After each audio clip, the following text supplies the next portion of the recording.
HOA built a lock gate around my ranch. I bought the property with the only key. I still remember the exact moment I knew something was wrong. I stepped out on my porch at dawn, coffee in hand, ready to finally call this place home, and there it was, a massive, black-painted gate slapping shut across my driveway. Not the creaky, handmade gate I'd imagined, but a cold, industrial barricade, padlocked tight. I'm James Harper, ex-infantry, recently out of the service. I bought this ranch 3 months ago, looking for peace after the firefights, for a chance to walk fields at sunrise without echoes of war. But now, this gate felt like a line of fire I'd walked right back into. The gate read, HOA property, keep out. I held the only key that fit the lock. My key. I'd paid for every square foot of this land. I pressed my forehead to the wood, trying to trace where my property ended and theirs began. The wind shifted, rumbling through the dry grass, and I noticed her, Marianne Collins, the HOA president. Everyone here just called her Karen, standing stiff as a statue, arms folded. The sun glinted off her oversized sunglasses as she surveyed my ranch like a general taking territory. "Morning," she said without warmth, voice edged with entitlement. "That's your gate, Mr. Harper, and it's locked now." I felt my gut clench. I raised the padlock key in slow motion. "I have the key," she smiled thinly. "You have the key, but you don't have permission." And just like that, the war had come home. Behind that locked gate, past my own driveway, something darker was unfolding, something more than land rights. Back when I signed the deed, no one warned me about Karen. The property listing called it a semi-autonomous ranch parcel within a historical neighborhood cooperative. It sounded like legal fluff for a few community rules. And truth is, I didn't care. I just wanted dirt under my boots and stars overhead again. After 2 tours in Kandahar, quiet was my only currency. I picked this land because it felt like freedom. A 12-acre spread with wild oak trees, a barn needing work, and no visible neighbors. The kind of place you could breathe. The first 2 weeks were bliss, sunrise coffee on the porch, fixing the fence myself, even naming the old horse left behind by the previous owner. I called him Whiskey for the color of his mane. That peace didn't last. The trouble began with a letter, unofficial, unsealed, typed in Comic Sans font like a PTA notice. It was slipped under my front door without postage. As a member of the Willow Creek Extended HOA, you are required to submit ranch modifications for approval. Your new barn paint color red is not in compliance with regional standards. You have 7 days to repaint or face a $500 fine. It wasn't even signed. I ignored it at first. There was no mention of any HOA in my purchase documents, and my realtor had confirmed twice that my parcel was zoned outside the HOA lines. But then, just 2 days later, a crew arrived unannounced and began welding steel posts at the mouth of my private drive.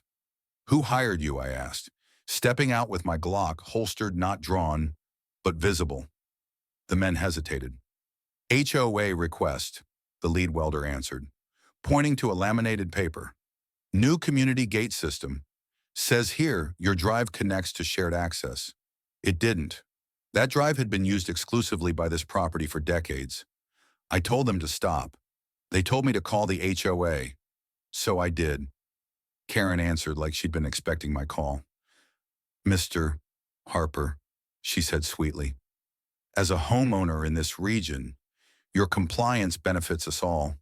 Shared appearance, shared property value, shared security," I replied flatly. "I bought this land with my own name on the deed. No mention of any HOA. I'm not part of your collective fantasy." Her voice hardened. "We'll see if the county agrees." That was the day I realized this wasn't just a nosy neighbor situation. This was organized encroachment. Karen wasn't acting as a neighbor. She was acting like a land baron. A week later, I came home from the feed store and found the new black gate installed with my truck, still on the outside. It was chained shut. My cattle couldn't get through. I couldn't get through. The key I had still worked, but that wasn't the point anymore. They had taken control of my access. They had invaded. I called the sheriff. He shrugged. Said property disputes like this were civil matters. I tried the county records office. They gave me a confused look. You're not on any HOA ledger. The clerk confirmed. This parcel's been independent since 1979. Exactly, and I was right. But that meant one thing: Karen had no legal right to build that gate. I brought the documentation to her door, waving the printed plat map like a battle flag. She didn't even open the screen. That's not how things work around here, she said. You don't get to be the exception, Mr. Harper. This isn't the Wild West. She was wrong. This was the Wild West, and I was ready to fight for my land. The next morning, I noticed something worse. The gate had been electrified. I could hear the faint hum of current. There was a sticker, high voltage, HOA authorized security. That same day, when one of my cows wandered near it and got shocked, she limped for hours. I named her Liberty as a reminder. I'd had enough. That evening, I made copies of every document I had: the deed, the parcel maps, the photos of the gate. I even recorded the hum of the electrified fence on my phone. And then I went online. I posted the story to a local community forum titled "Fake HOA Locked Me Out of My Own Ranch. Is This Even Legal?" The post exploded. Within 24 hours, over 400 comments came in. People shared stories of harassment, fines, and bullying from Karen and her crew. A man named Dennis wrote, "She tried to fine me for leaving my RV parked in my own yard. Said it disrupted the community aesthetic. I don't even live in her HOA."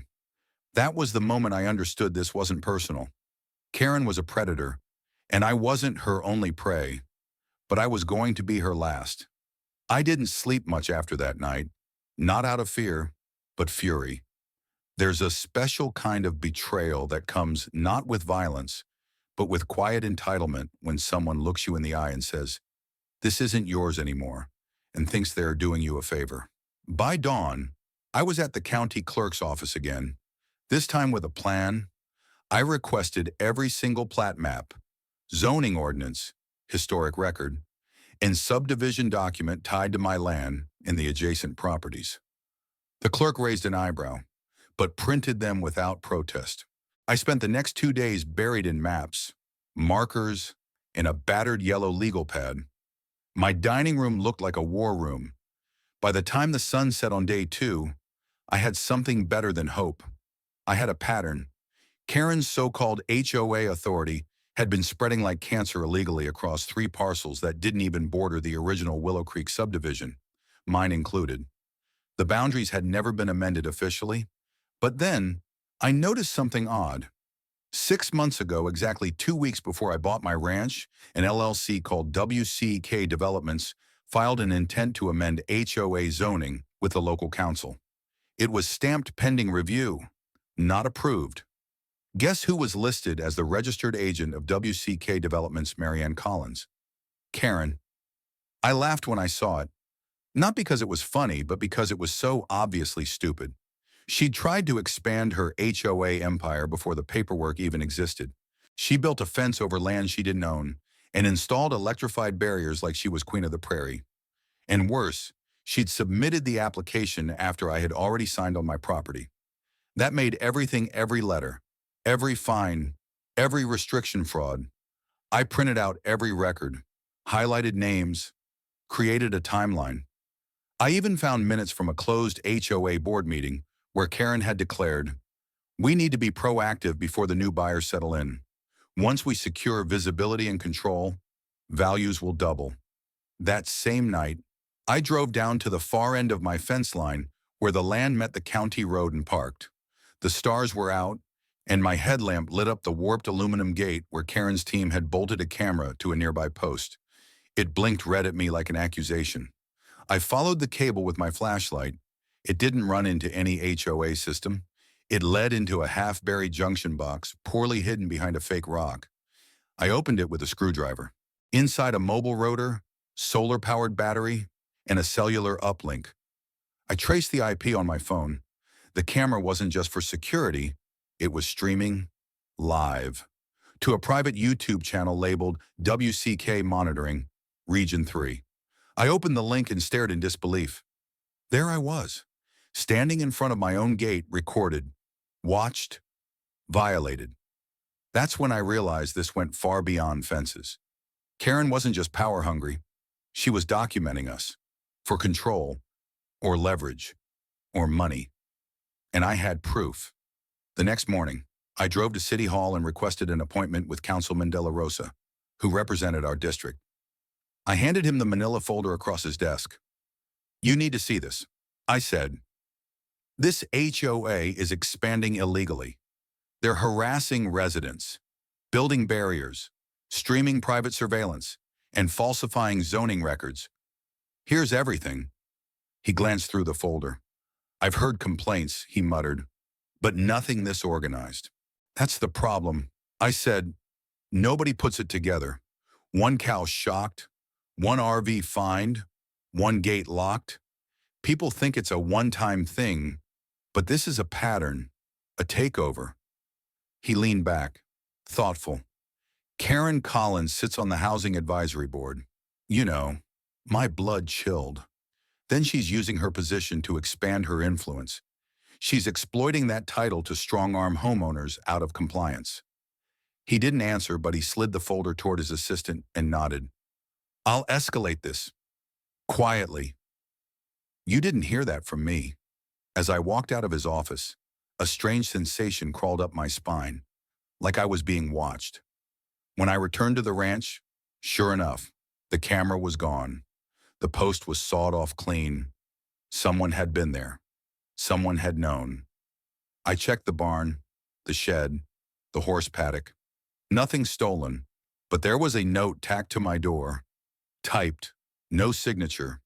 "Interference with HOA infrastructure is a civil violation. Further damage will result in legal action and fines of up to $5,000. We're watching." I tore it down. No more forms. No more polite complaints. I was going public. I posted everything, every photo, every document, every video still from the surveillance stream. I uploaded the HOA's meeting minutes. I tagged local journalists. I emailed news desks and neighborhood Facebook groups. And I signed it all under my real name, James Harper, ranch owner, veteran, taxpayer. Within 12 hours, I got a call, not from Karen, from a retired judge. I wasn't expecting the call to come from a retired judge. "Mr. Harper," he said in a gravel voice, "my name is Raymond Trask. I saw your post. You don't know me, but I know her." That last word carried weight, like it had scars wrapped around it. "She dragged my daughter through court over a trellis," he continued, "claimed it blocked the HOA's view line. The court ruled in Karen's favor based on forged bylaws. My daughter moved out, sold the house for half its value." I clenched my jaw. "She ever face consequences?" "No, she's too careful. She lords over that HOA like it's a private regime. But what you found, the stream, the zoning fraud, the gate that's different." There was a pause. "I want to help you," he said. I wasn't sure what help looked like, but I knew I'd need it. Within days, the story had gone viral. A local blog reposted my video with the headline, "Veteran Fights Back Against Illegal HOA Expansion. Surveillance, Fences, and Fines Thousands of Shares." Hundreds of comments, and buried among them, quiet voices began to rise. "She tried to fine me for hanging a flag, called it unapproved ornamentation. Karen once threatened to evict my tenant because they were too noisy. It was a hospice nurse. She told me my cactus garden was excessively rugged. I thought it was a joke. It wasn't.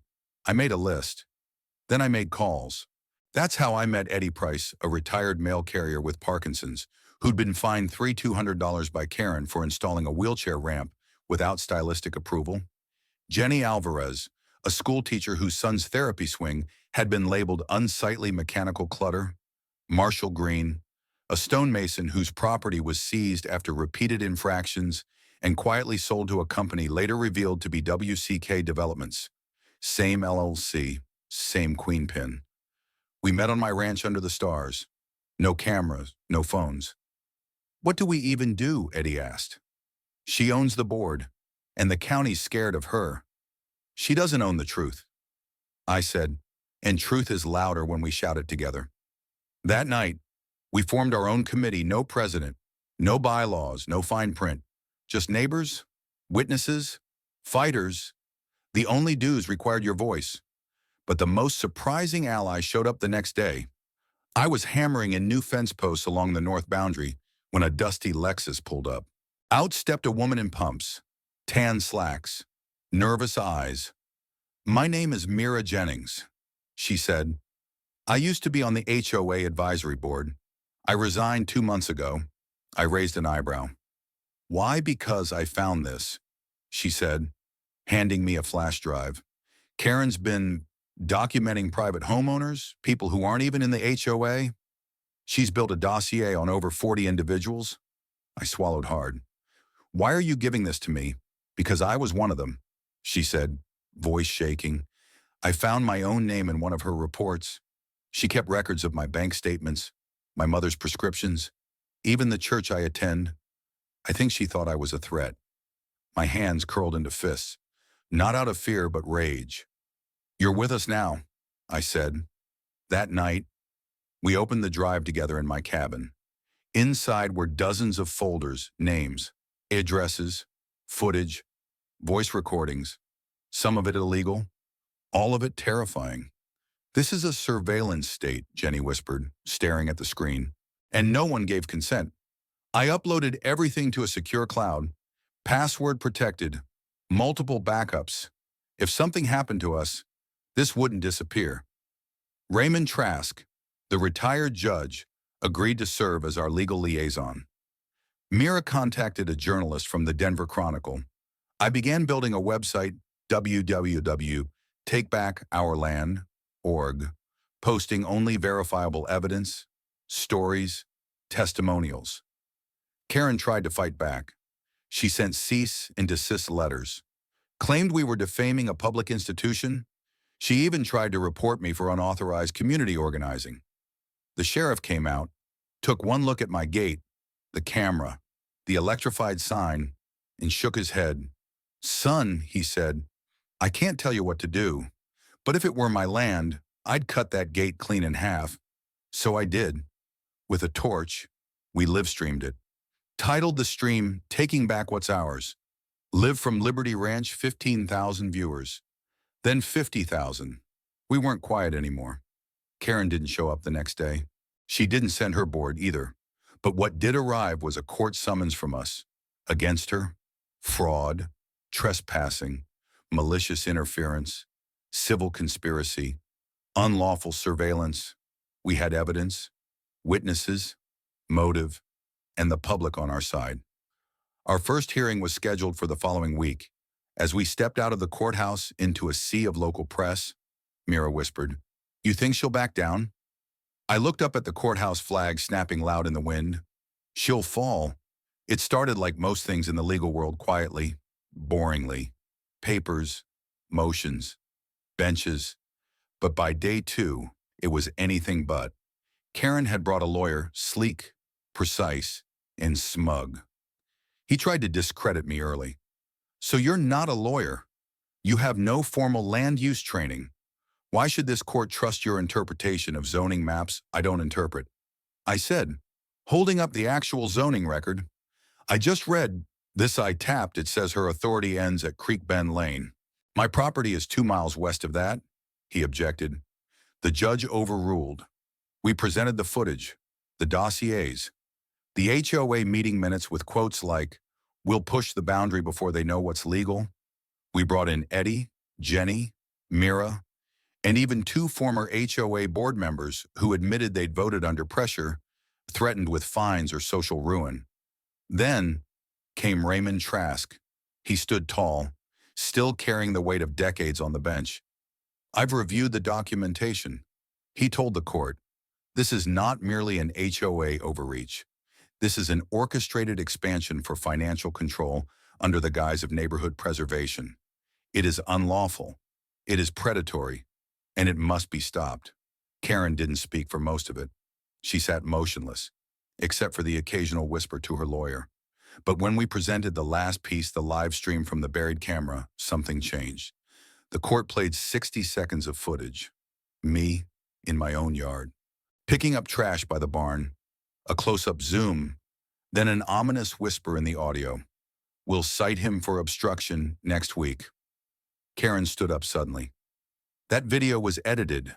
She barked, taken out of context. The judge turned to her slowly. It's a live stream. You installed it. She sat down. It took the jury 2 hours. Guilty on multiple counts. Unlawful surveillance, fraudulent enforcement, civil trespass, zoning manipulation, harassment. The judge ordered the immediate dismantling of all HOA structures outside legal bounds, including fences, gates, signage, and electronic surveillance systems. WCK Developments was to be dissolved. Fines issued. Karen was permanently banned from serving on any housing or zoning board in the state. And finally, a restraining order. She couldn't come within 500 feet of my property.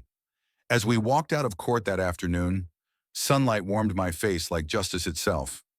I turned to Eddie, who leaned on his cane and asked, "What now we rebuild?" I said, "Not just fences, trust, space, freedom." In the weeks that followed, change swept across the community. Residents who once whispered now shouted. Those who lived in fear now hosted barbecues. The fake fines voided. The camera systems dismantled. The fence torn down with neighbors cheering as the panels crashed into the dirt. City Council passed a new ordinance. Any HOA expanding outside its original boundary must undergo full public review, with mandatory consent from 80% of affected homeowners.